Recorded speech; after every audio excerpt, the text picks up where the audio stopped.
우리 하나님 말씀 함께 보겠습니다. 사무엘상 23장 19절부터 29절까지 보겠습니다.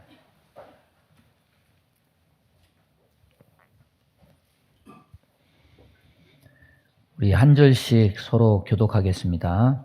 그때에 10사람들이 기브아에 이르러 사울에게 나와 이르되 다윗이 우리와 함께 광야 남쪽 하길라산 숲을 요새에 숨지 아니하였나이까?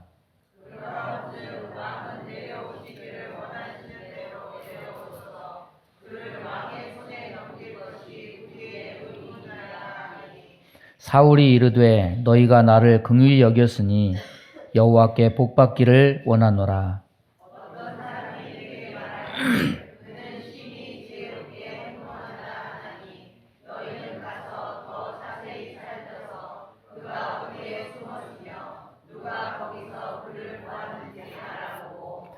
그가 숨어 있는 모든 곳을 정탐하고 실상을 내게 보고하라. 내가 너희와 함께 가리니 그가 이 땅에 있으면 유다 몇천 명 중에서라도 그를 찾아내리라 하더라.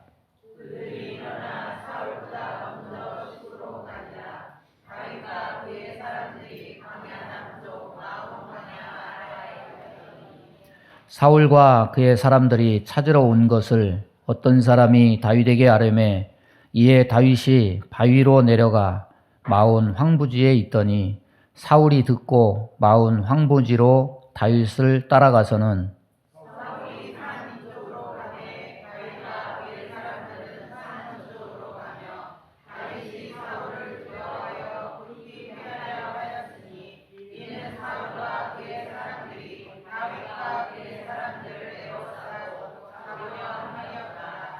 전령이 사울에게 와서 급히 이르되 급히 오소서 블레셋 사람들이 땅을 침노하나이다.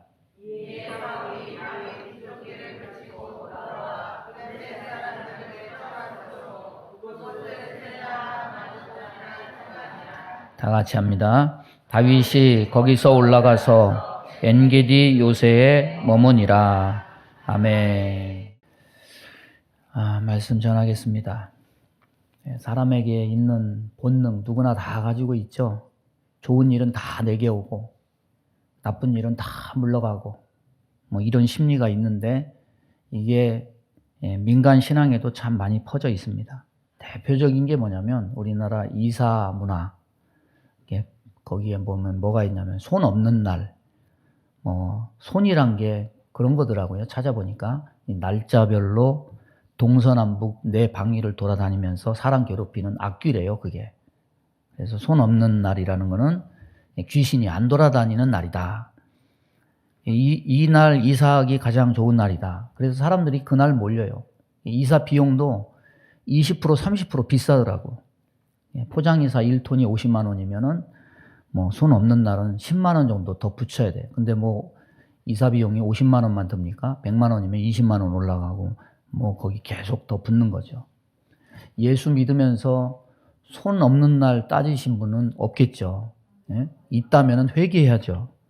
예수 믿는 사람은 이런 거 상관없어. 여러분은 손 없는 날 말고 손 있는 날 해도 괜찮아요. 예수님이 지켜주시니까 손 있는 날 저렴하게 싸게 하시기 바랍니다. 예? 여러분 신앙 없는 사람들이 또 일상에서 쓰는 단어가 뭐냐면은 액땜에다 쳐라. 액이 뭡니까? 액이. 이것도 찾아보니까 모질고 사나운 운수, 그러니까 나쁜 운수예요. 액을 땜한다 이런 거는 불운을 미리 예방한다.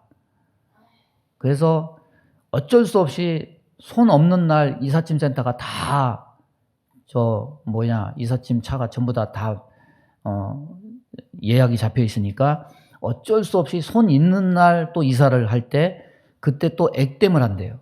이게 뭐냐면 집 모퉁이에다가 소금을 뿌려라, 팥으로 음식을 만들어서 그걸 먹어라, 쌀을 밥솥에 담아가지고 부엌 정중앙에 놔라, 별짓을 다 하더라고. 참 세상이 희한하게 돌아가는 것 같습니다. 하나님은 안 믿는데 귀신은 믿어요. 하나님은 두려워하지 않는데 귀신은 두려워해요. 말씀은 우습게 여기는데 귀신 두려워가지고 손 없는 날 꼽아보고 액대 매는 방법도 꼼꼼히 살펴가지고 그걸 또 하네. 여러분, 그렇다고 귀신이 피하고 나쁜 일을 피할 수 있을까? 귀신 무서워가지고 구슬하고 액땜을 한다고 해서 어둠의 권세가 떠나가고 저주가 떠나갑니까? 예수 믿는 사람들에게도 세상 사람과 같은 이런 본능적인 기대가 있습니다. 사람이니까 복과 연합되기를 바라고 저주와는 분리되기를 기대합니다. 그런데 복을 구한다고 복 받는 거 아니고 저주 피하려고 한다고 피해지는 거 아니에요. 기대한 대로 자기 마음대로 그렇게 되는 게 아니에요. 그냥 우리는 기대할 뿐이고 그 통제권과 통제력은 우리 손에 있지 않습니다. 야곱이 결혼을 했어요. 자매하고 결혼했죠. 누나는, 언니는 레아고 동생은 라헬입니다. 근데 그 둘이 결혼하고서 사이가 안 좋아졌어요. 야곱이 라헬을 사랑하니까 레아가 라헬을 질투해요. 라헬은 레아가 자녀를 낳으니까 그걸 또 시기해요. 그래서 레아가 계속 자녀를 계속 낳습니다. 그리고 나서 레위를 낳고서 레위 이름의 뜻이 뭐냐면 내 남편이 지금부터 나만 쳐다보고 나만 사랑하리라. 연합이란 뜻이에요. 그런데 이름대로 됐느냐? 레아는 야곱의 사랑을 독차지하지 못했습니다. 사람마다 다 기대가 있지만 한다고 그대로 되지 않아요. 요즘 그런 생각이 들어요. 무슨 생각이 드냐면 세상이 참 그렇게 내가 생각한 대로 순탄하고 만만한 곳이 아니라 되게 위험한 곳이구나. 세상 살면서 별별 일 다 겪으면서 살아가는데 우리가 안전하게만 살 수 없구나. 이런 위험한 세상 속에서 지금까지 살아온 것 보니 참 하나님 은혜다. 그런데 앞으로 살아갈 때 어떻게 살아가야 될까?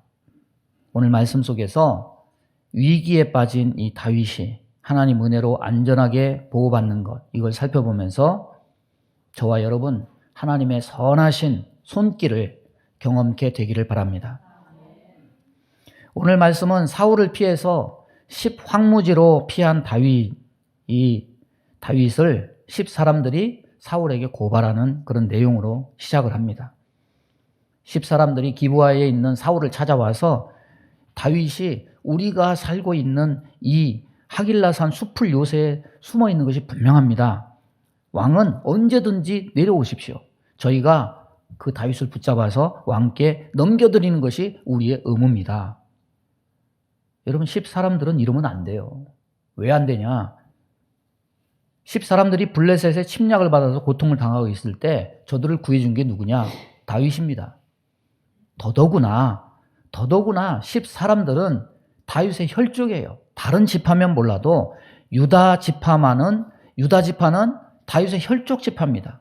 그런데 다윗이 설령 나하고 같은 핏줄인데 나를 설령 사울에게 넘겨주진 않겠지. 나를 그래도 보호해 주겠지. 이렇게 믿고 10황무지로 피했는데 아니 이 사람들이 다윗을 고발해요. 자기 고향 사람들이 편들어주진 않더라도 최소한 자기를 적대하지는 않으리라 생각했는데 배반하고 자발적으로 다윗의 위치를 알려주고 고자질해서 죽음의 위치에 빠뜨립니다. 다윗의 착각이죠. 내가 저들을 구해줬으니까 저들이 나에게 호의와 보호를 줄 것이다. 호의를 주었으니 호의를 받을 것이다. 우리가 흔히 give and take, 이 정도는 되리라 이렇게 생각한 거죠. 그러나 때로 우리는 우리의 기대가 많이 어긋나게 된다는 것을 우리가 보게 됩니다. 여러분, 세상사가 그런 것 같아요. 내가 줬으니 주겠지. 아니요. 줬는데 안 줄 수도 있더라고요. 내가 상대방을 의리로 대했어. 그러면 저 사람도 나를 의리로 대하겠지. 아니요. 나를 의리로 대하지 않을 수도 있어요. 우리의 기대, 복과 연합되기를 기대하는 마음, 이렇게 때로 무너져요. 사울이 너무 기뻐했습니다. 너희들이 나를 이렇게 긍휼히 여겼으니 여호와께서 너희에게 복 주시기를 원한다. 10사람들이 다윗의 현재 위치와 상황을 사울에게 낱낱이 보고하니까 사울이 고무가 됐습니다. 자기 부하들조차 마음속으로 다윗을 존경하면서 사울의 눈치나 살피고 있는데, 아니 그런 상황 가운데 다윗의 혈족 지파인 유다 지파가 스스로 와가지고 다윗을 배반하고 자기 편에 섰으니 사울이 얼마나 좋았겠습니까? 그래서 너희가 나를 긍휼히 여겼으니 여호와께 복받기를 원한다. 여러분, 이 말에 참 어폐가 있죠. 나를 긍휼히 여겼다?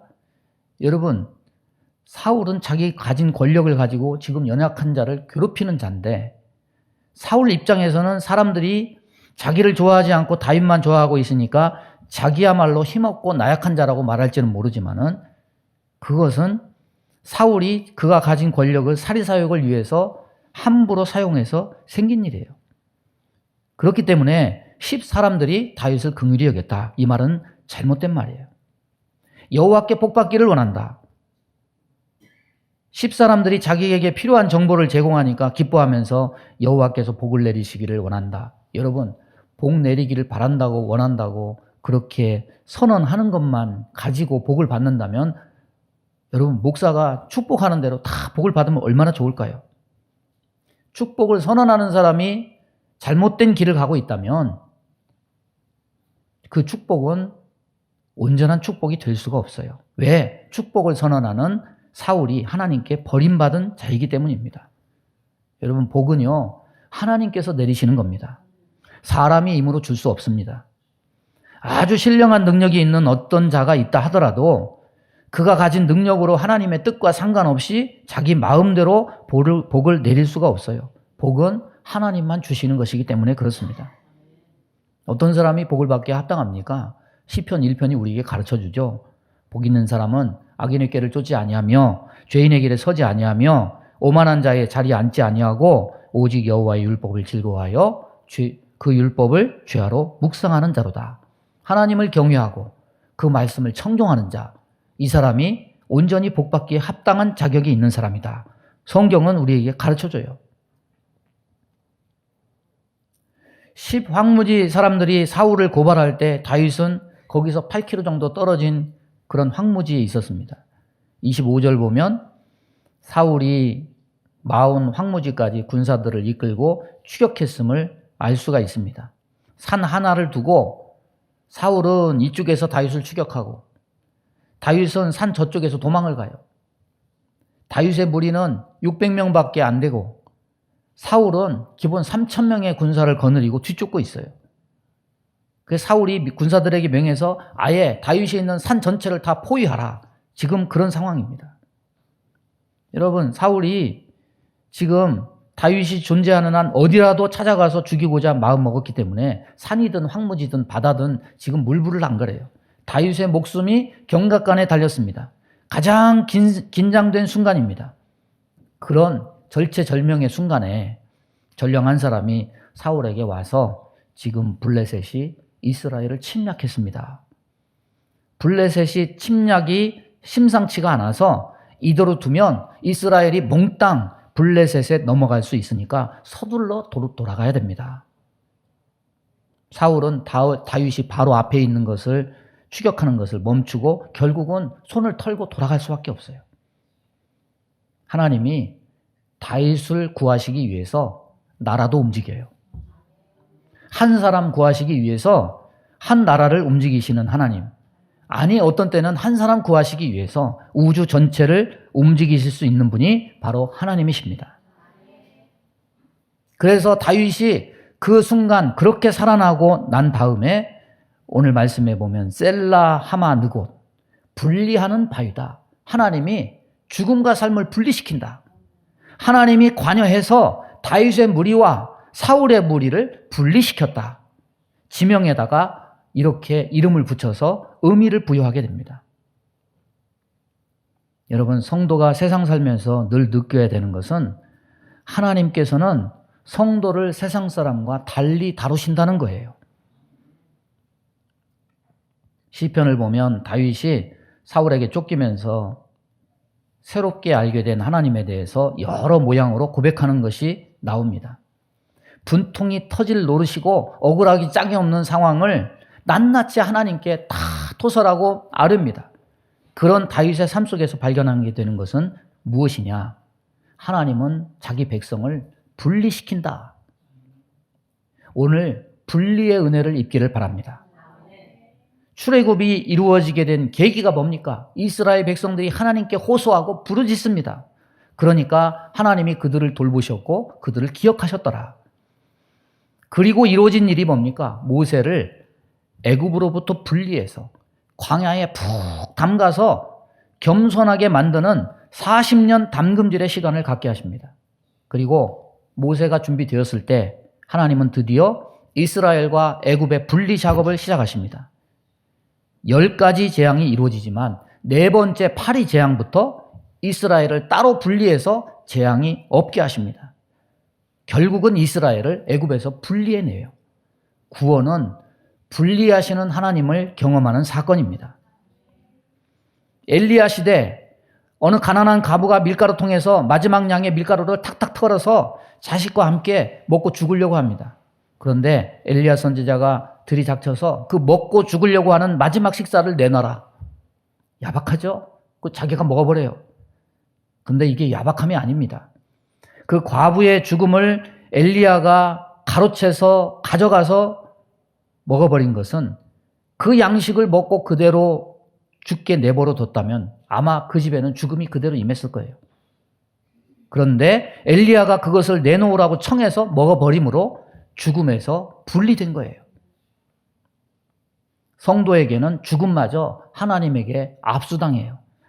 그리고 난 뒤에 밀가루통에 기적이 일어납니다. 아무리 퍼내도 밀가루가 도로 다 채워지는. 그래서 과부는 죽음을 가져간 분에 의해서 매일 살게 되는 그런 상황을 하나님이 허락해 주신 겁니다.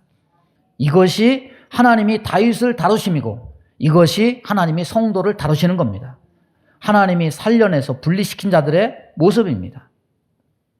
이 분리는 처음 창세기 3장 15절에도 나옵니다. 내가 너로 여자와 원수가 되게 하고 내 후손도 여자의 후손과 원수가 되게 하리니 여자의 후손은 내 머리를 상하게 할 것이요 너는 그의 발꿈치를 상하게 할 것이니라. 쌍방간에 싸움을 해가지고 한 사람은 발꿈치를 상하게 하고 한 사람은 정수리를 때려가지고 정통으로 박살이 났다면 이게 공평하게 끝난 무승부입니까? 하나님 보시기에 예수님의 죽음은 발꿈치를 상하게 하는 가벼운 찰과상에 불과해요. 그럼에도 우리는 겁을 집어먹고 짓눌리게 됩니다. 왜냐하면 이 세상에 죽음 이상의 큰 형벌은 없기 때문이죠. 죽음을 극복할 수 있는 자는 없기 때문입니다. 죽음 앞에 다 모든 희망이 다 사라지고 의욕이 상실되게 마련이에요. 따라서 예수님의 죽음 또한 이와 같이 취급합니다. 우리는 죽음에 대해서 그렇게 이해합니다. 그러나 하나님의 약속인 창세기 3장 15절에 보면은 메시아가 고난 당하는 것은 영원한 이별이나 죽음이 아니라는 것을 말씀해요. 예수님의 죽음이나 아벨의 죽음은 다 여자의 후손이 입는 상해를 보여줄 뿐이에요. 여자의 후손은 생명과 분리되지 않는다. 단지 발꿈치의 상함을 입을 뿐이다. 오히려 원수들이 생명과 분리될 정도로 머리를 가격받는 상함의 치명타를 입게 됩니다. 하나님의 백성들은 생명과 분리되지 않습니다. 왜? 하나님이 생명과는 분리되지 않게 하시고 저주에는 분리되도록 중간에서 조율하고 조정하시기 때문이에요. 우리는 하나님을 뭐라고 부릅니까? 전능하신 하나님이라고 부릅니다. 전능하다는 의미가 뭡니까? 모든 것을 자기 의지에 따라서 행할 수 있다는 겁니다. 그런데 그 전능하신 하나님은 연합과 분리를 자유로이 하신다는 거예요. 그러나 우리는 마음으로 간절히 원할지라도 이룰 수 없는 것들이 참 많습니다. 그래서 인간은 유한자예요.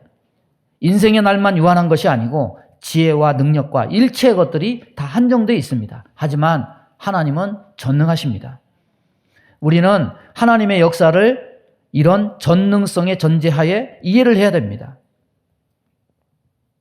우찌무라 간조에게 어떤 사람이 찾아왔어요. 이 성경 보니까 도저히 이해를 못하겠다. 이해가 안 된다.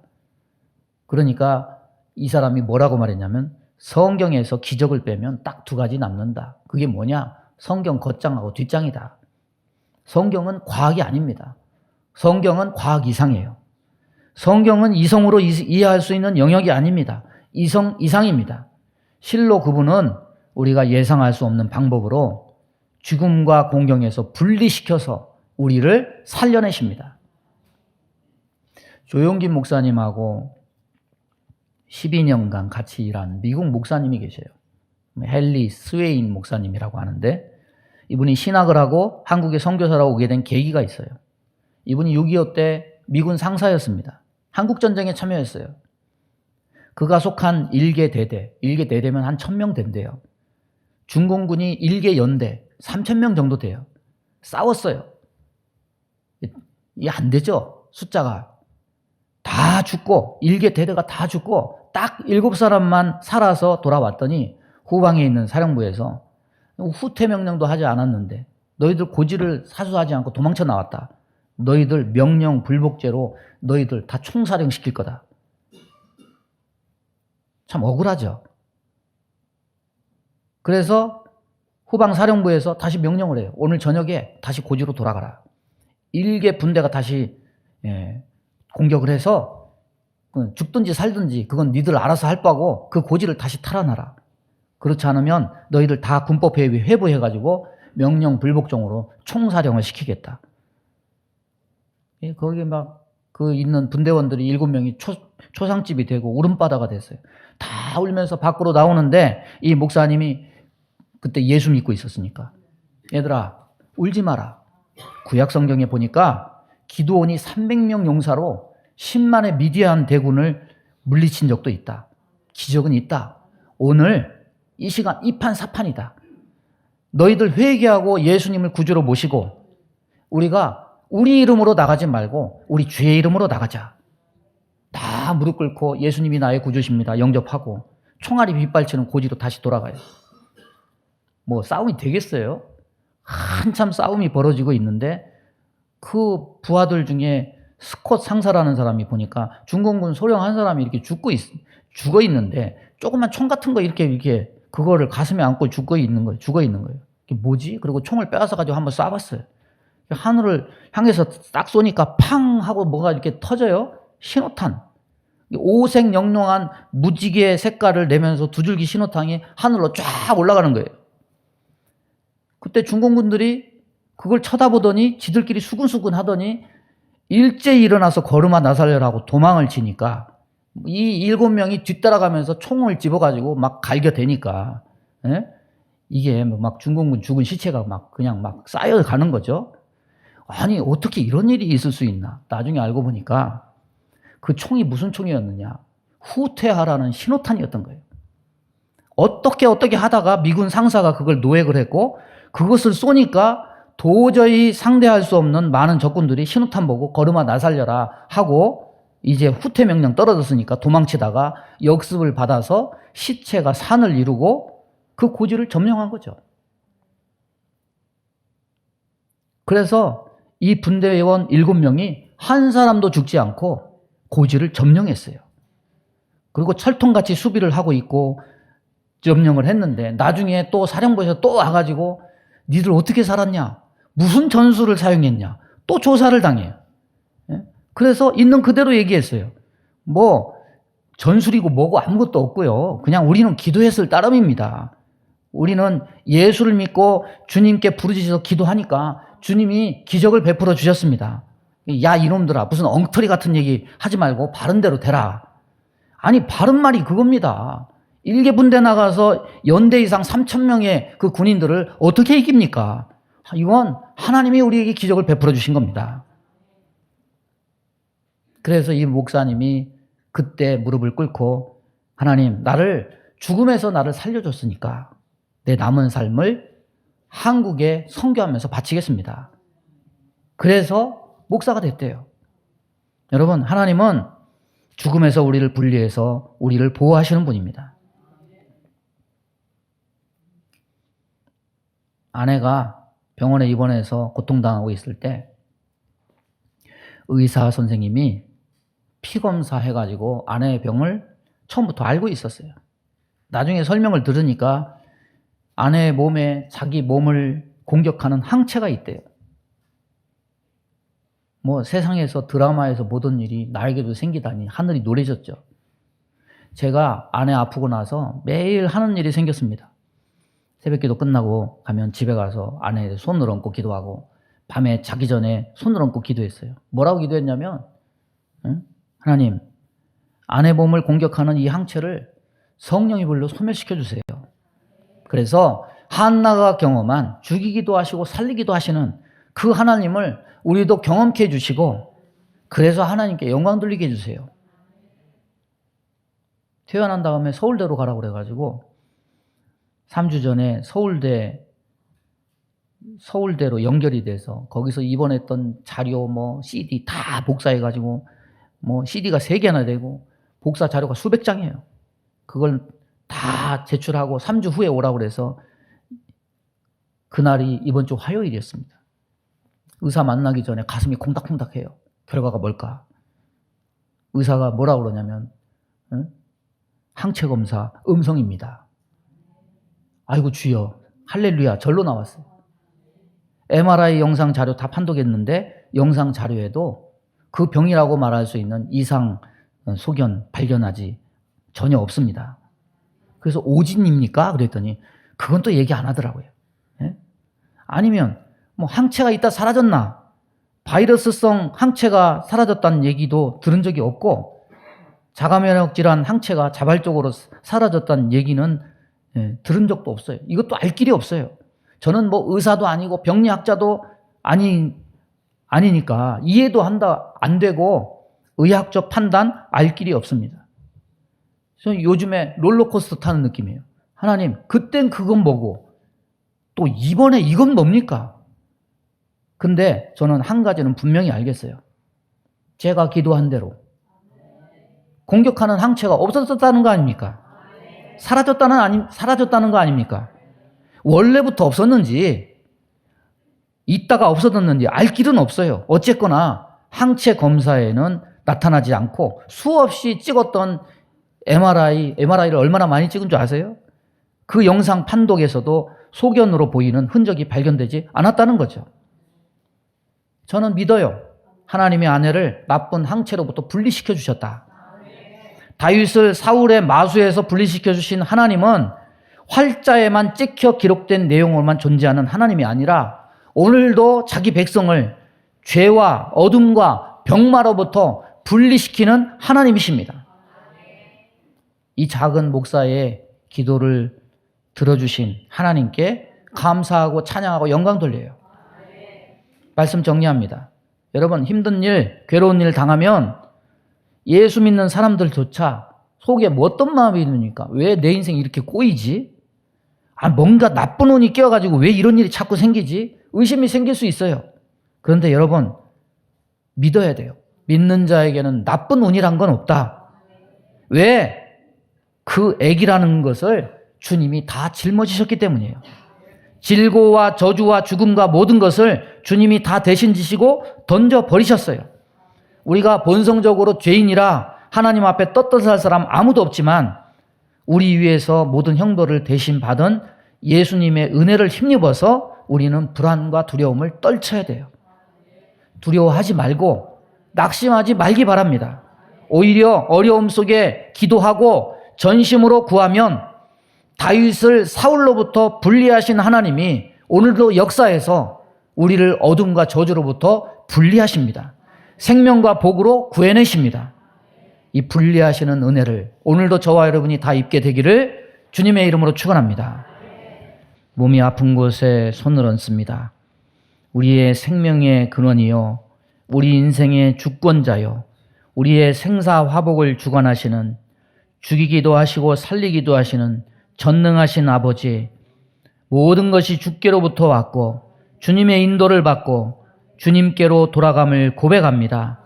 천지의 주제시요, 모든 만왕의 왕이시요, 모든 생명의 주권자이신 아버지, 주의 백성들을 하나님께서 지팡이와 막대기로 인도하사 하나님의 나라로 인도하시는 것을 믿습니다. 그 인도 중에 모든 어려움과 위험과 질병과 고난과 모든 태풍이 몰려올 때 주여 우리를 불쌍히 여기사 분리시켜 주옵소서. 사망에서 분리시켜 주옵소서. 저주에서 분리시켜 주옵소서. 병마에서 분리시켜 주옵소서. 우리 마음 가운데 원망, 불평, 시기, 질투, 미움, 다툼, 이간질하며 불순종, 불신앙케 하며 불안, 초조, 염려, 근심, 두려움을 주는 모든 어둠은 다 떠나갈지어다. 우리 마음의 원망과 불평과 모든 것이 사라지고 하나님을 온전히 신뢰하고 붙드는 굳센 믿음으로 다스려 주옵소서.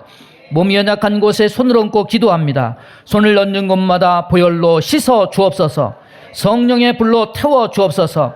모든 병마에서 해방시켜 주시고 분리시켜 주옵소서. 하나님을 의지하는 자들에게 암병이 떠나가고 모든 귀병과 마음의 병과 모든 뇌에 있는 모든 병과 이 모든 병마들이 하나님의 은혜로 분리되고 치유되는 역사가 있게 하여 주옵소서. 예수님의 이름으로 축복하고 기도하옵나이다. 아멘.